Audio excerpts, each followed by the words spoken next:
Recording guitar cabs is an art and a science, and frankly, anything that helps you get a better result is good in my book.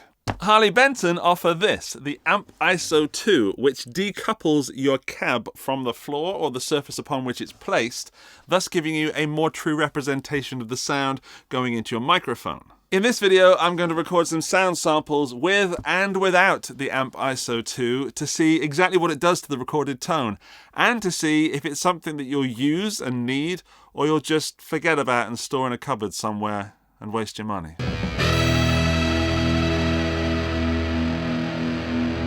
Hello fellow guitar geeks, I am Andy and I am not a professional sound engineer. I am, however, a guitar player that's been performing and recording for many years. I've recorded terrible stuff, I've recorded some pretty good stuff, most of which is on this channel. And anything that claims to improve recording or mic technique or anything like that has got to be good for me because it makes my job easier. So that's why I'm here testing this thing. A word of warning, there's some nerdy, geeky stuff in this, and you might want to skip ahead using the chapters down below if you just want to hear the difference between using the Amp Iso 2 and not using the Amp Iso 2. An issue that I have today is that I've created this studio and worked hours and weeks and months and years so that I can bring you good quality, good sounding videos.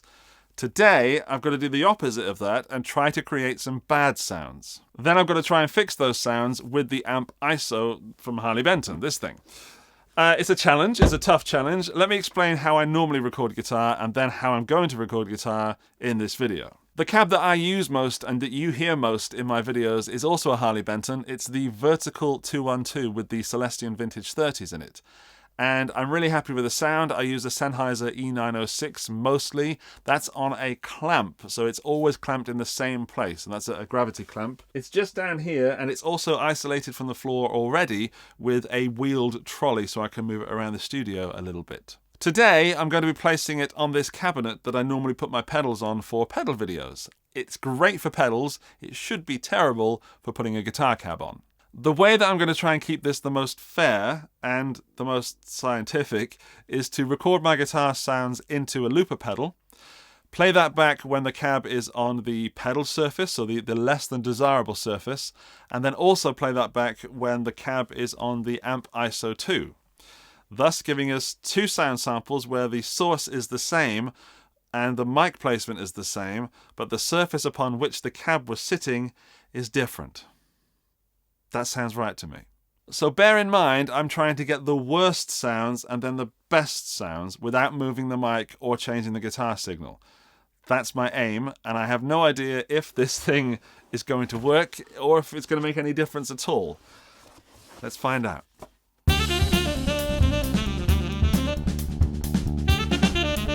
Now that those sound samples are recorded, we can have a listen and a look at the EQ curves in Logic. I'll just clarify what's going on here. So I've got a bunch of samples that I recorded, and you've got two samples per track. So on this track, which is Guitar Cab Mic Riff 1, I've got the first sample, which is without the Amp Iso 2, and then the second sample, which is with the Amp Iso 2. And that's the same for every track, always without first and then with. I hope that's fairly clear. Now let's get listening to them. And to do that, I'm going to bring up the EQ, which I can put just here, and you can see the EQ curves changing as we listen to each track. So first up is the Cab Riff 1. Here we go.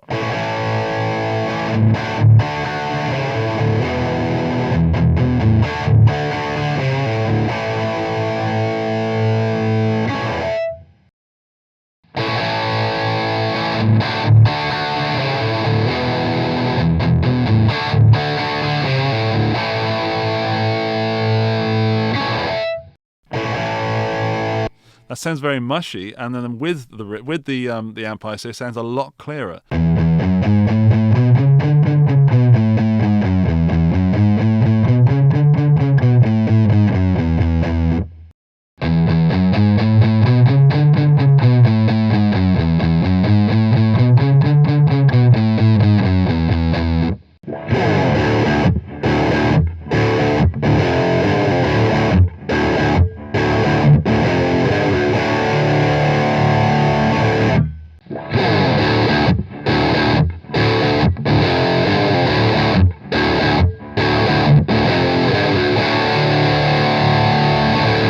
Let's move on to the bass riffs, which I recorded with the Sennheiser E906, which is not a bass amp mic. So it's not going to be great, but maybe it shows some difference. I don't know. What I can tell you is that in the room when I recorded it, it felt different. It felt a lot bassier without the amp ISO. So there was more bass energy traveling through the floor. I could feel it coming up through my toes. I took my shoes off for you.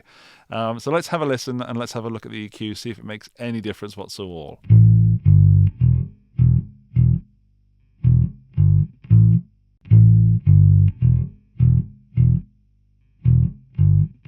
I am hearing and seeing very little difference. As far as my untrained bass ears will say, no difference.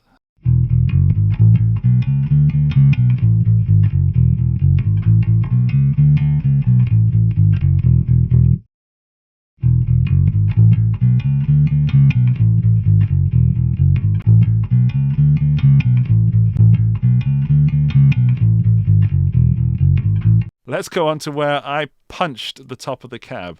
Not very scientific, not even sure if I hit it in the same place, but it was roughly the same place. I didn't mark an X or anything. Here we go.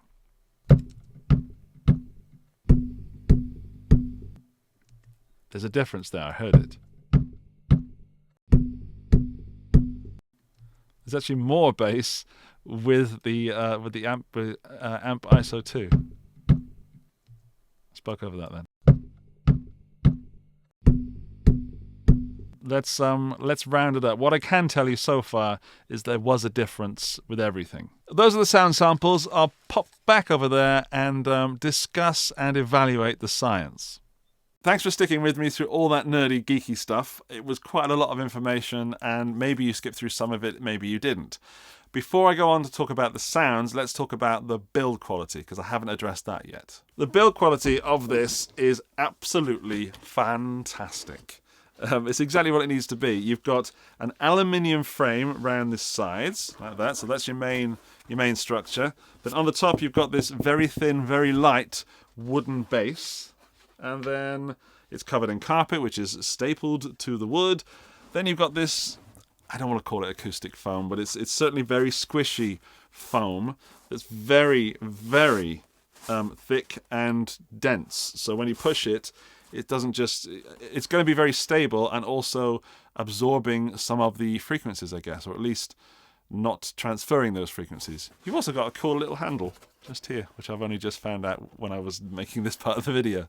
There is a downside to the build quality of this, and that is it has very, very sharp corners. And if I was to accidentally not pay attention whilst moving this, I could slice my hand open.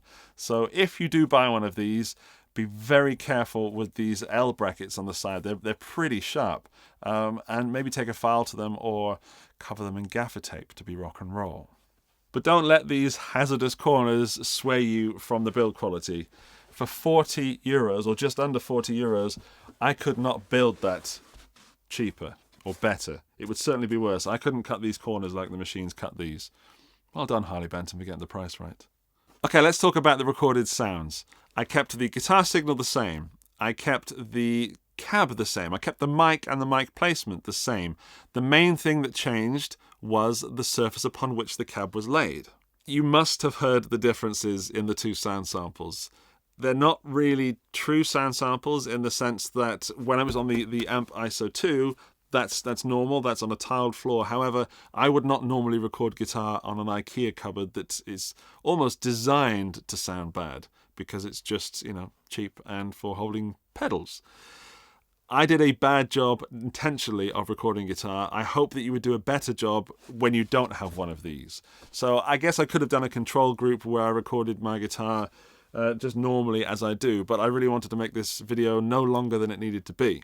So you probably don't need me to tell you that it sounds better when using the Amp Iso. It just does. It's really, really apparent. But what I will say is this is not just for recording. I've of course done a recording video because otherwise how would you hear it? But if you're in an apartment or somewhere with a wooden floor, or you have downstairs neighbours, or you're trying to push more bass than you would normally push and you're getting complaints, that's also going to help. By how much? I don't know, but it's 40 euros, and yeah, that's not very much, is it? That's the price of a cheap pedal, or the price of a decent meal in your favourite fast food restaurant. Is it? I've lost touch of how much food costs these days. I just kind of supermarket shop. So yeah, I guess we should do an end of the video club, because this is the end of the video. What more can I say about a piece of wood and some foam? Congratulations, you've made it to the end of the video, and to prove that you are a member of this prestigious elite end of the video club, when you leave your comment down there, please also include the phrase, "Let's get ready to rumble," and that'll let me know that you did watch this far, and it's a bit of fun. And what's the world without fun these days? Thanks for watching. Thank you to Harley Benton for sending the Amp Iso 2 to me. It is a paid video, so make of that what you will. If you want to stick around and learn more guitar geeky stuff, then there's some more videos from me over there. Otherwise, just give me a big thumbs up. And if you're not subscribed already, then why the heck not? But don't let me pressure you. I will see you soon, I hope. Bye-bye!